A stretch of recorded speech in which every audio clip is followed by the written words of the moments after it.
Endless corridors of servers. Here, billions upon billions of pieces of information are stored in each machine. Today, 98% of information is recorded in digital form. Big data is invading the planet. Companies stand on the eve of a new conflict, the data war. Big data is the fundamental essence of business in the 21st century. Big data, two words that spell one revolution. We'll show you how this one can bring with it untold progress in health, farming, and transportation. L'idée, c'est par exemple de faire disparaître les horaires. C'est-à-dire de dire qu'avec la data, on détecte le moment optimal pour faire arriver un train sur un quai. We're not quite there yet, but big data is already revolutionizing the economic sectors, starting with marketing. We'll give you a glimpse into ultra-specialized companies capable of revolutionizing the online advertising market.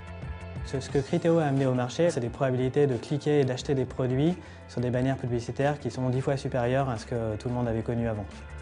An impressive performance, but this galloping digitization is not danger-free. Firms must protect their customers' personal data so as not to kill the goose that lays the golden eggs. So when all of the presumptions that go into the rules change, how can we keep the same rules? That's madness, right? So we need to rethink, what does privacy mean in a digital age?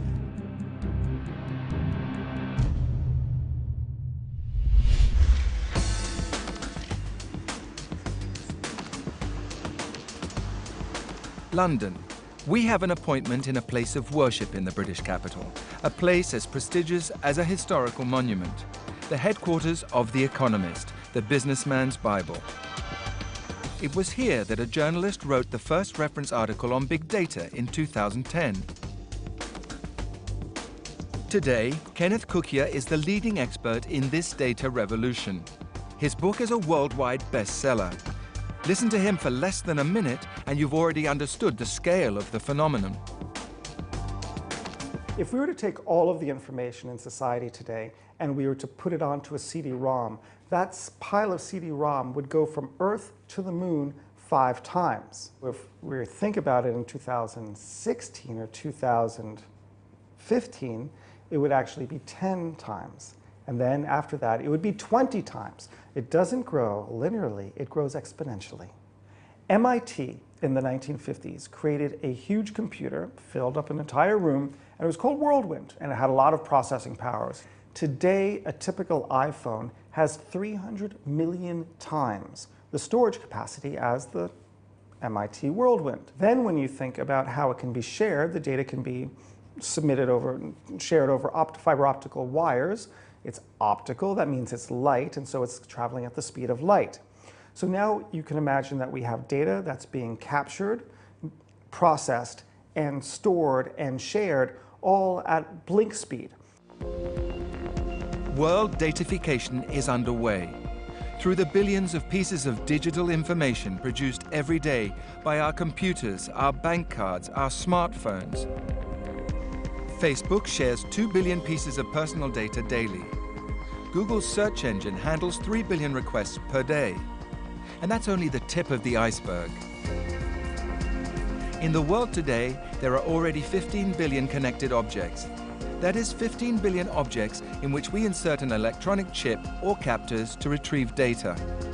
You've heard of connected cars and smart homes, the toothbrush that controls your brushing, the bracelet that analyzes the quality of your sleep. By 2020, there will be 80 billion connected objects, so it's hardly surprising that this is the trending topic of our times.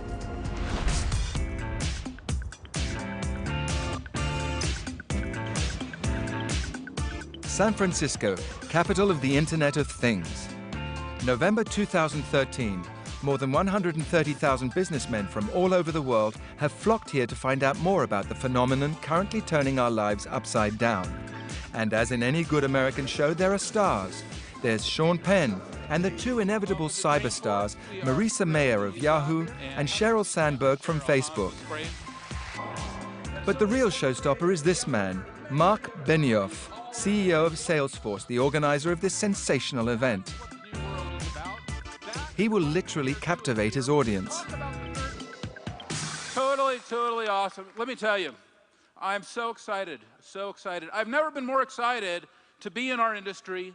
I've never been more excited to be part of Salesforce.com. I've never been more excited to be part of Dreamforce. And let me tell you why. It's because of the Internet of Customers.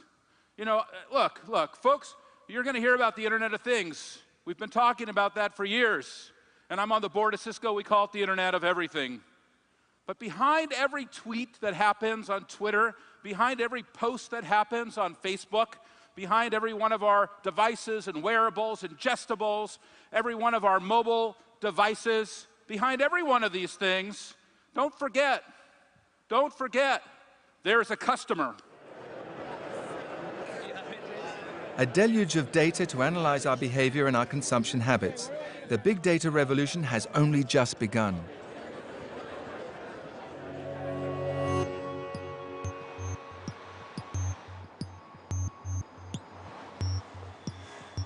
Paris. We're on our way to the home of the entrepreneurs steeped in the digital world. At 47 years old, Gilles Babinet has already founded several companies, including one specialized on digital data analysis. He has just published a book that sheds light on big data. He explains the unheard-of progress people can now expect from the new use of billions of pieces of information, essentially in two areas, health and transportation. On va rentrer progressivement, et je pense dans les années qui viennent, l'ADN, c'est-à-dire le fait qu'on aura été capable de séquencer individuellement notre ADN pour quelques centaines d'euros, et on sera capable de connaître exactement la façon dont les gens vont raisonner par rapport à des prescriptions médicales, de façon individualisée et très efficace. Dans le domaine des transports qui est extraordinaire, l'idée c'est par exemple de faire disparaître les horaires. C'est-à-dire de dire qu'avec la data, on détecte le moment optimal pour faire arriver un train sur un quai, parce qu'on sait que c'est là où il y a le plus de gens, et donc on adapte les horaires de façon dynamique aux besoins réels. Et on peut faire en sorte de fluidifier totalement l'offre et la demande de moyens de transport, et de faire en sorte que les embouteillages disparaissent, et que les queues sur les quais des gares soient très largement maîtrisées également. The big data phenomenon affects every sector of activity. All businesses are concerned. Big data is the fundamental essence of business in the 21st century. We have seen that at the end of the 20th century that the internet was going to be the way with which commerce happens. And you can't actually see any aspect of commercial activity that today is not touched by the internet. You obviously couldn't have said that before, say in the 1970s, but you could make the point that the telephone was fundamental. And before that, you could say that the telegraph. All of that's true because sharing information and the processing information is the basis of so much commercial activity. Today it's big data, and the reason why is that we're collecting data and doing things with it that we couldn't do before. All companies have to have a big data strategy in the same way that at the end of the 90s they all had to have an internet strategy, and those that didn't no longer exist. The big data star corporations are called Amazon, Apple, Facebook, and Google. All four possess incredible quantities of data. They're capable of analyzing it and making the spectacular profit from it that we all know. But behind this big four, there are other success stories. Kenneth Cookier tells us of the amazing story of an iconic character in big data, Professor Oren Etzioni. A few years ago, a college professor books his air seat long in advance, knowing that if you book your flight early, you save money.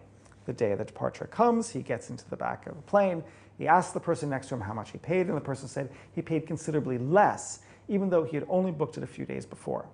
The professor's upset. For a given route and a given date of departure, how much should you pay, and are you paying too much or less? Is it a good time to buy or not? He calls the research project Hamlet. To buy or not to buy, that is the question. And he goes forth, he gets venture capital funding, he creates a company called Faircast. By 2009, he was crunching 200 billion flight price records to make his predictions, which represented almost every single seat on every single route for every single flight for all of American commercial aviation for an entire year. Something you couldn't do before. What did Faircast have? On one hand, he had the data. He had to license it from the reservation networks, but he could tap that data. Secondly, he had the skills. right? Faircast had the machine learning algorithms and had the processing ability, because he was a computer science professor that knew how to do it. But most importantly, thirdly, the professor named Ornezioni had the big data mindset. So he has turned data into a raw material and creating a new service, unlocking new economic value out of it, in this case, empowering consumers on when it is to buy. What was the value of this? Well, Microsoft came knocking and in 2009 bought the company for over $100 million. How many of the major international firms have already acquired the big data mindset? The pioneers are chiefly American. There's General Electric, one of the world's biggest companies, Walmart, a distribution giant in the USA, and MasterCard, known for its credit card. Digital data specialist Gilles Babinet reckons the data war has already begun. Israël et les États-Unis sont les premiers, je pense que ce n'est pas contesté, dans la plupart de ces domaines, et en particulier celui de la data. Et je pense que c'est un classement qui a quand même l'intérêt d'être relativement modulable. Si on se compare à la deuxième révolution industrielle, on est, à mon avis, en 1890. C'est-à-dire on est vraiment au début de l'émergence du monde de l'électricité, etc. Et même si aujourd'hui, il semble y avoir une forte domination, en particulier des États-Unis, je suis certain qu'on peut rebattre les cartes. Le big data est une opportunité économique considérable. Aux États-Unis, on estime qu'en 2015 c'est demain, il va manquer entre 4 et 600 000 emplois de data scientists. Alors les data scientists, c'est quoi?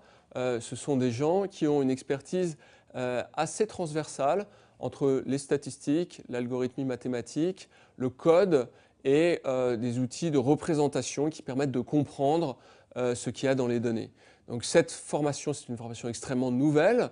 Il y a des formations qui existent à cet égard aux États-Unis. Il commence à y en avoir, mais en tout petit nombre en France. On n'a pas compris l'échelle de l'enjeu. Banks, insurance companies, and distributors are not the only ones buying into big data. Gradually, all companies are warming to the idea. And one sector of activities has already established a clear lead: marketing. Data analysis is revolutionizing customer relationships. Where consumers are concerned, big data is the most effective weapon of mass seduction, especially on the internet.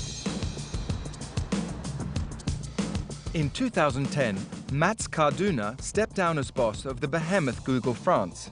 His idea was to establish himself in the business of data analysis by setting up his own agency, 55. The name owes nothing to chance and is based on an edifying statistic. Alors pourquoi on s'appelle 55? En fait, au moment où on crée la société il y a 4 ans, on a trouvé une étude qui concernait le marché américain. Cette étude disait que sur 100 personnes qui rentrent dans un magasin, 55% d'entre elles achètent quelque chose. Et sur Internet, en fait, le taux d'achat, le taux de conversion, il n'est que de 2%. Donc on s'est dit, il y a une opportunité fabuleuse qui consiste à améliorer ce taux d'achat, ce taux de conversion, de le faire monter de 2% à un petit peu plus, en collectant les données, en les analysant de manière à améliorer en fait, la performance des sites Internet. The ambition is to increase the trading website conversion rate of visitors to buyers thanks to big data. Un bon exemple d'une mission qu'on a pu réussir chez un de nos clients, c'est Lacoste. Lacoste vend ses lignes de vêtements sur son site internet et on a réussi à améliorer le taux d'achat de près de 30%. Alors comment on a fait ça? Donc on a commencé à analyser les données, on a placé des petits marqueurs sur le site pour collecter des tas d'informations et on a commencé à analyser ces données et à se poser la question de savoir qu'est-ce qui est efficace et qu'est-ce qui ne l'est pas dans tout le processus d'achat. Et on a commencé à détecter des failles dans la séquence des pages qui mènent à la mise au panier, comme on dit, ou à l'achat. Et on a proposé des versions alternatives à partir de ces analyses. Par exemple, rendre plus explicite le fait que les frais de livraison sont offerts. Par exemple, également montrer plus les produits ou placer un bouton plus haut. Et en fait, en comparant cette version nouvelle avec l'ancienne version, on a constaté qu'elle fonctionnait beaucoup mieux. Et on a pu, de cette façon, améliorer le taux d'achat de 30%. Un taux de 30%, par exemple, c'est un taux qui est un taux important, c'est-à-dire que ça génère un chiffre d'affaires et des conversions qui sont significativement supérieurs au passé, mais ce n'est pas des taux qui sont hors du commun. Ce qu'il faut comprendre, c'est que tout acteur qui se met à avoir un comportement plus rationnel et analyser les données au sein de son site web peut prétendre avoir des améliorations de son taux de conversion de cet ordre-là. Thanks to big data, companies can now modify their e-commerce site to boost sales. That's pretty massive already. But with analysis of the data, it can go even further than that. Big data is revolutionizing internet advertising. From now on, it's all about touching the hearts of consumers by offering them what they love best, at a time when the desire to purchase is the strongest. Tailor-made marketing that renders costly, large-scale advertising campaigns obsolete, and their results random at best. As advertising agency director Benjamin Séguillon explains, this is truly groundbreaking.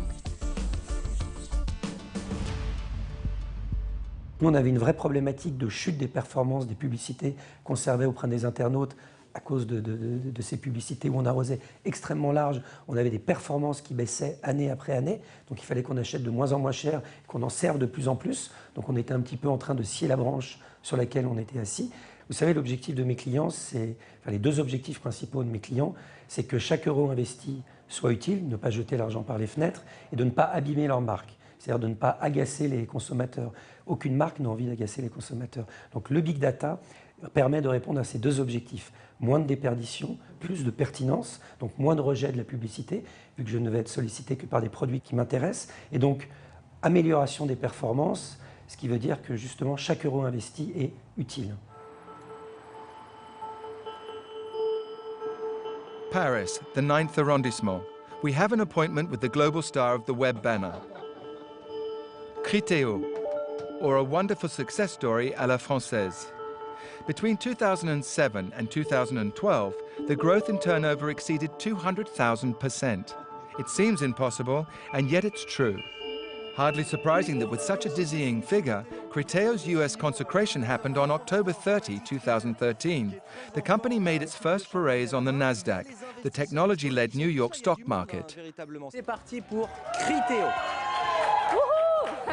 Je ne sais pas si vous entendez, mais c'est un petit peu la fête ici. Ça y est, les premières cotations et c'est le vert qui l'emporte. Très belle performance pour le titre. On ouvre à 36, une progression de 36,4%. It was the first French company listed on Nasdaq since 1994. So what's the magic formula that enabled Criteo to become an undisputed leader in big data? There's a one-word answer: retargeting. When a consumer comes to the site just for a look, Criteo hooks on and follows him wherever he goes.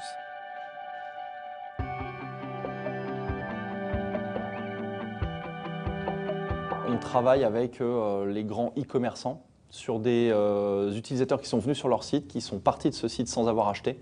Et Criteo va pouvoir réadresser ces gens-là, ce qu'on appelle le retargeting, pour les faire revenir sur le site avec l'objectif, c'est qu'ils convertissent et donc qu'ils passent à l'achat. You yourself have experienced retargeting. For example, you go to the Fnac site to inquire about digital cameras. You browse a little and leave the site without buying anything, like 95% of shoppers. Then, you go browsing elsewhere, an online news site, for example, and there, Criteo makes its entrance. With the appearance of this banner, especially made for you in record time, barely 100 milliseconds. The ad has been created even before your page has loaded. The aim is to offer you, here and elsewhere, ads that relate to cameras until such time as you buy one from the Fnac site. And it works. Au travers d'algorithmes très sophistiqués, on arrive à générer le contenu le plus intéressant possible pour un utilisateur dans une bannière publicitaire, c'est-à-dire quels sont les produits les plus intéressants qui vont le pousser à acheter, mais aussi quelle est la façon la plus intéressante de proposer ce contenu, les couleurs, les formes, l'animation dans la bannière publicitaire, tout ce qui est visible est optimisé. Pour vous donner une idée, on a travaillé avec un grand retailer américain, qui est notre premier pays aujourd'hui, sur des ratios de rentabilité de 1 pour 8 qui étaient leurs objectifs. Donc en disant 1 euro investi chez Criteo, je veux 8 euros de chiffre d'affaires sur mon site. Et au final, à la fin de la campagne, on a atteint les ratios qui sont de 1 euro investi chez Criteo, 28 euros de chiffre d'affaires. Donc on a démultiplié en fait le chiffre d'affaires, dépassant largement les objectifs. Ce que Criteo a amené au marché, la façon dont il l'a révolutionné, c'est un niveau de performance jamais vu avant. Donc pour être clair, c'est des probabilités de cliquer et d'acheter des produits sur des bannières publicitaires qui sont 10 fois supérieures à ce que tout le monde avait connu avant. 80% de nos clients sont en budget ouvert, ça veut dire qu'ils n'ont pas de limite de budget. parce qu'ils savent que notre technologie leur permet d'être rentable systématiquement à chaque fois qu'il va y avoir une campagne chez Criteo. Ils auront le niveau de rentabilité qu'ils souhaitent avoir. Et donc la question de l'investissement ne se pose plus finalement, quoi. Plus je génère de trafic, je sais que les conversions suivent, je sais qu'elles sont rentables pour moi par rapport à l'investissement que je mets chez Criteo. Donc on est sur un modèle qui est extrêmement vertueux, où on va avoir accès en fait, à un budget qui est quasiment illimité de la part de nos clients. The story of big data doesn't stop with the success story à la française. It's still possible to go further, much further. Rocket Fuel is an American company that specializes in behavioral targeting. Just imagine ultra-sophisticated machines capable of knowing what you need even before you know. How? Quite simply by studying your online browsing. You don't even need to show the slightest interest in a product. In concrete terms, you go online to buy a train ticket to Brittany next weekend. Rocket Fuel immediately combines this information with the weather forecast. In 5 days' time, it'll be raining. So as if by magic, an advertising banner offers you a whole range of umbrellas, and you don't have one. Mind-boggling performance. The key to this? Artificial intelligence, as Eric Clemenceau, director of Rocket Fuel France, explains. Là, c'est très différent, c'est d'aller chercher justement des gens qui n'ont pas l'habitude de venir dans votre boutique, ou rarement, ou pas assez souvent, et de comprendre qu'il y a des moments particuliers où il est intéressant de leur dire « venez voir, essayez », ou des gens qui n'ont jamais utilisé une marque, qui utilisent une autre marque, leur disant « vous êtes habitué à cette marque, vous devriez quand même essayer l'autre ». Donc c'est trouver les bons messages au bon moment, à la bonne personne. Et ça, c'est beaucoup plus complexe. Nos machines font 4 milliards d'opérations à la seconde, voit plus de 30 milliards d'impressions publicitaires, de pages de publicité différentes tous les jours. Donc on arrive à des chiffres qui sont colossaux, et c'est là où un être humain ou même une équipe de 10 hommes ou même toute l'armée chinoise et toute l'armée russe et américaine seraient incapables de gérer une seule et même campagne de publicité. Il y a trop de décisions à prendre. Et c'est là où justement le big data, le programmatique et l'intelligence artificielle permet d'utiliser l'ensemble de ces datas et de faire des campagnes qui sont très réussies. Rocket Fuel was ranked in the 4th place of the most promising US businesses of 2013 by Forbes. The finest example of its skills is doubtless the BMW campaign. Alors, les résultats sont tellement spectaculaires qu'il nous arrive même d'avoir des annonceurs qui appellent en disant qu'il doit y avoir un bug parce que ça marche trop bien. Non, il n'y en a pas, ça marche réellement bien. La campagne de BMW est très symptomatique, très intéressante parce qu'il y a eu 2 campagnes en parallèle. Une, comme on fait d'habitude les campagnes pour vendre des voitures, avec des critères excessivement compliqués, du data dans tous les sens, des gens qui travaillent 24 heures sur 24 pour définir des clusters, enfin vraiment, c'est une complication extraordinaire. La campagne était une réussite puisque à l'arrivée, ils ont dépassé de 3% les objectifs qu'ils devaient dépasser. De l'autre côté, il y avait une campagne sur Rocket Fuel et donc on a laissé les algorithmes et l'intelligence artificielle de la machine tourner. Bien sûr, on l'a formatée pour qu'elle puisse le faire et à l'arrivée, la deuxième campagne, donc la campagne Rocket Fuel, a généré 40% de nouveaux clients en plus par rapport à la précédente campagne. Donc une réussite totale et la preuve que même si les campagnes comme on les faisait jusqu'à maintenant continuent à marcher et à être intéressantes, ce type de technologie et la puissance de calcul qu'il y a derrière permettent vraiment de faire des choses extraordinaires.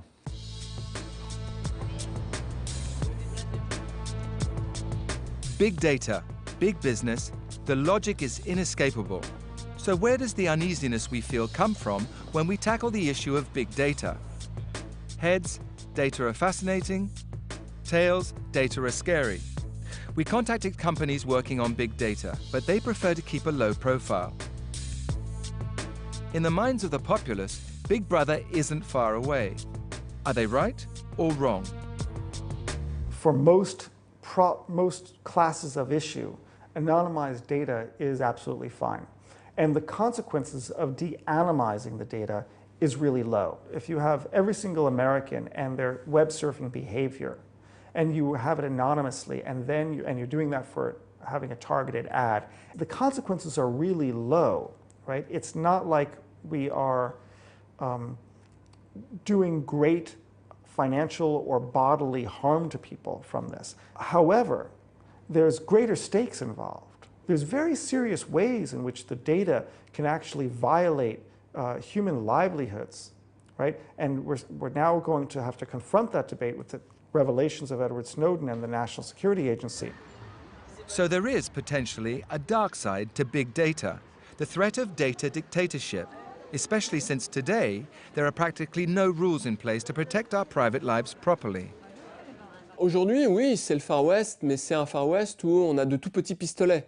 C'est-à-dire que le potentiel de la donnée n'a pas encore émergé. Now is the time to lay down the rules of the game, and firms carry a great responsibility in this matter. That's the verdict of a survey published by the Boston Consulting Group. Nous avons fait récemment une étude qui a confirmé que 3/4 des gens interrogés sont en effet concernés, voire inquiets, de la confidentialité et de la sécurité de leurs données. La confiance des consommateurs, non seulement c'est un vrai sujet aujourd'hui, mais en plus nous sommes persuadés que ce sera l'avantage concurrentiel des années à venir. La question de la confiance est intégrée pour l'instant par un nombre très limité des acteurs en fait. Plusieurs d'entre eux semblent être au courant du problème, de la question, mais très peu agissent. Or, notre étude a montré que 2/3 de la valeur qui peut être générée par l'utilisation de données sera perdue si les utilisateurs retirent leur confiance et restreignent l'utilisation de leurs données. Et nous pensons vraiment que ça, c'est un risque réel. So when all of the presumptions that go into the rules change, how can we keep the same rules? That's madness, right? So we need to rethink, what does privacy mean in a digital age? How do we protect it? What do we actually want protected? We don't actually know these answers yet. I don't think they're ripe enough, but I think they will ripen over time as we see abuses of data that we don't like, and then we will regulate that. The data has value. It can do special things for us that we can't do in any other way. It can save people's lives. It can improve the transport networks of our cities. By doing so, it can lower the energy consumption that we in society use. And we would be fools, truly a foolish society, if we didn't use data for its beneficial aspects.